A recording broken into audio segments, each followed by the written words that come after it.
Welcome you all to World Affairs. मैं हूं Prashant Dhawan. Now recently Vladimir Putin ने एक बहुत ही इंपॉर्टेंट स्टेटमेंट दी है. इन्होंने कैटेगोरिकली इसराइल को ये कहा है कि जो आप करने वाले हो गाजा पट्टी में, कि गाजा पट्टी की आधी आबादी को साउथ में भेजकर नॉर्थ को पूरा कब्जा लोगे, इस पूरे प्रोसेस में जो 79 लोगों की मौत होगी ये अनएक्सेप्टेबल होगा. यहाँ पे आप देख पाओगे Gaza ground operations will be unacceptable. ये डायरेक्टली व्लादिमीर पुतिन ने क्वेश्चन किया है इजराइल को कि आपने अगर बड़े स्केल पर अग्रेशन किया ना गाजा पे तो उसका रिस्पांस कहीं ना कहीं आएगा. नाउ आप ऑब्वियसली ये कह सकते हैं कि रशिया ऑलरेडी यूक्रेन में काफ़ी बिजी नहीं है कि ये लोग देखें कि इजराइल में क्या हो रहा है. हाँ बिल्कुल, मिलिटरीली रशिया काफ़ी बिजी है, मगर मैं यहाँ पर फिर भी ऐड करूँगा कि रशिया एक बहुत ही ज़्यादा स्ट्रॉन्ग और इम्पॉर्टेंट जियोपॉलिटिकल पावर है. और रशिया का आज के समय मुस्लिम वर्ल्ड के साथ खड़े होना मैटर करता है, क्योंकि देखिए फिलिस्तीन का जो इशू है ये मुस्लिम वर्ल्ड में एक कोर इशू है. आप कोई भी मुस्लिम मेजॉरिटी कंट्री देख लीजिए, चाहे बांग्लादेश हो, पाकिस्तान हो, फिलिस्तीन को लेकर बहुत ज़्यादा स्ट्रॉन्ग सेंटिमेंट्स वहाँ पे आपको मिलेगी. तो रशिया सिंस इस इशू को लेकर मुस्लिम वर्ल्ड के साथ खड़ा होता है ना, इससे रशिया का एक जियोपॉलिटिकल टिल्ट भी हमको दिखता है. और अगेन मैं यहाँ पे आपको ये कहूँगा कि व्लादिमीर पुतिन की सिर्फ एक कमेंट पर फोकस मत करना. यहाँ पे आप देख पाओगे पुतिन के साथ एक व्यक्ति बैठा है, इनका नाम है रमजान कुदुरोव. रमजान कुदुरोव को अगर आप जियोपॉलिटिक्स या फिर करंट अफेयर्स प्रॉपर्ली फॉलो करते हैं तो आपको याद होगा यूक्रेन वॉर में इनका क्रिटिकल रोल था, अभी भी है एक्चुअली. ये चेचन जो रशिया का एक रीजन है चेचन्या, उसके एक बहुत बड़े लीडर हैं, रशियन आर्मी के एक बहुत ही इंपॉर्टेंट जनरल हैं और व्लादिमीर पुतिन के एक बड़े सपोर्टर हैं. मैं कहूँगा one of the most powerful people in Russia, Kadyrov. ये यहाँ पे आपको दिख जाएंगे. इन्होंने हाल ही में एक स्टेटमेंट ये भी दी है. इन्होंने ये कहा है कि मैं फिलिस्तीन के लिए लड़ने को तैयार हूँ. इन्होंने ये भी कहा है कि जो चेचन लड़ाके हैं रशिया में, बाय द वे रशिया में एक रीजन है चेचन्या, वहाँ पे आपको मुस्लिम मेजॉरिटी पॉपुलेशन मिलेगी. एक टाइम था जब पुतिन ने इनिशियली पावर संभाली थी, तब चेचन्या रशिया से टूटना भी चाहता था. व्लादिमीर पुतिन ने कैसे भी करके जो सेपरेटिस्ट मूवमेंट है वो ख़त्म करी और आज के समय ऐसे लीडर्स आपको मिलेंगे चेचन्या में जो बहुत ज़्यादा प्रो रशिया है, व्लादिमीर पुतिन के काफ़ी करीबी है. तो ये जो आज के समय लीडर्स है ना चेचन्या के, सिंस एक मुस्लिम मेजॉरिटी रीजन है वो, ये लोग कह रहे हैं कि हम लोग फ़िलिस्तीन जाना चाहते हैं, हम चाहते हैं कि रशियन गवर्नमेंट हमको फ़िलिस्तीन भेजे.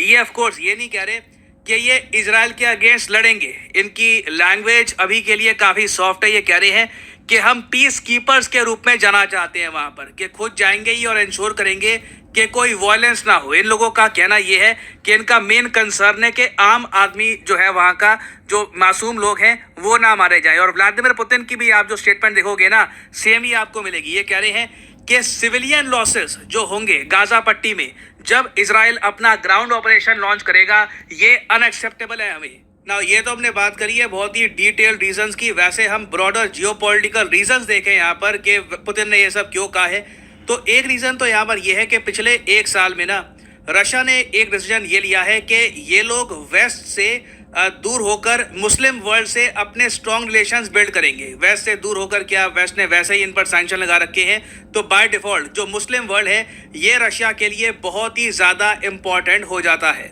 और उसके अलावा इजराइल देखिए धीरे धीरे यूक्रेन रशिया वॉर में वैसे ही यूक्रेन का सपोर्ट कर रहा था. इजराइल और तरीके से मल्टीपल फोरम्स में यूक्रेन का समर्थन ही कर रहा था. चाहे यूएन में कई बार वोटिंग हुई हो, वहाँ पर इजराइल ने एब्सटेन किया हो, मगर काफ़ी हद तक आप कह सकते हैं कि इजराइल प्रो यूक्रेन हो चुका था. और उसका रीज़न भी है, यूएसए इजराइल को बहुत ज़्यादा सपोर्ट करता है, यूएस यूक्रेन वॉर को सपोर्ट कर रहा है, यूक्रेन की तरफ खड़ा है यूएसए, तो बाय डिफ़ॉल्ट इवेंचुअली इजराइल को यूक्रेन की सपोर्ट में आना ही था.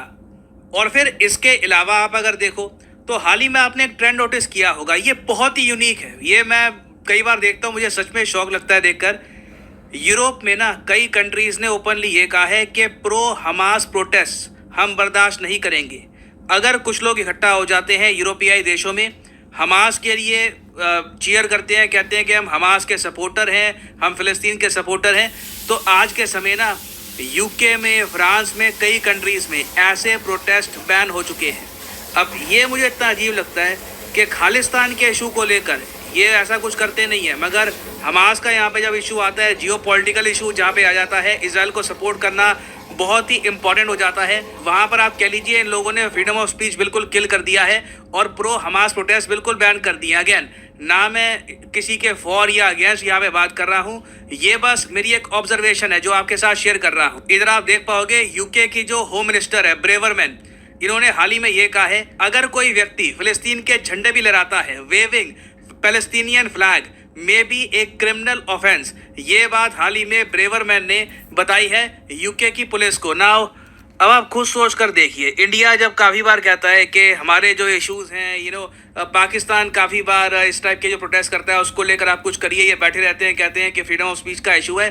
कितनी हिपोक्रेसी है। ये लोग काम करने पे आए तो रातों रात सब करेंगे, बट काफ़ी बार आप कह सकते हैं वेस्टर्न कंट्रीज अलाउ करती हैं एंटी इंडिया एक्टिविटीज़ को। तो आप कह लीजिए इन सब स्टेटमेंट से ना रशिया एक तरीके से यूरोप को भी बता रहा है कि जिस आवाज को तुम दबाने की कोशिश कर रहे हो हम उसके समर्थन में भी खड़े हैं। बाय द वे, ज़ेलेंस्की जो यूक्रेन के प्रेसिडेंट हैं ये ऑलरेडी कह चुके हैं कि रशिया बढ़ चढ़ के सपोर्ट कर रहा है हमास अटैक को इन इजराइल। ना इसको लेकर कोई प्रूफ सामने आया नहीं है। रशिया की अभी जो भी स्टेटमेंट्स ही सामने आई है कि ये लोग इजराइल की निंदा कर रहे हैं मगर खुल के हमास के सपोर्ट में नहीं आए हैं। बट ज़ेलेंस्की अभी ऑलरेडी कह चुके हैं कि हमास ने जो अटैक किया था इजराइल को उसके पीछे भी रशिया का सपोर्ट था। तो अगेन अभी देखिए आने वाले समय में रशिया की इन्वॉल्वमेंट बढ़ने वाली है क्योंकि सिंस सीरिया भी यहाँ पर इन्वॉल्व हो जाएगा। इजराइल सीरिया की भी बॉम्बिंग कर रहा है, सीरिया में रशिया के बहुत सारे मिलिट्री बेसेस हैं, तो Russia will keep getting involved more and more. और डर ये है कि कॉन्फ्लिक्ट इससे ज़्यादा फैल ना जाए from Ukraine to Israel. Almost एक लग रहा है कि धीरे धीरे हम एक लार्जर कॉन्फ्लिक्ट की तरफ बढ़ रहे हैं। तो इससे रिलेटेड अभी कुछ और डेवलपमेंट्स आती हैं, न्यूज़ आती है, तो आपके लिए बाद में मैं अपडेटेड वीडियो ले आऊँगा।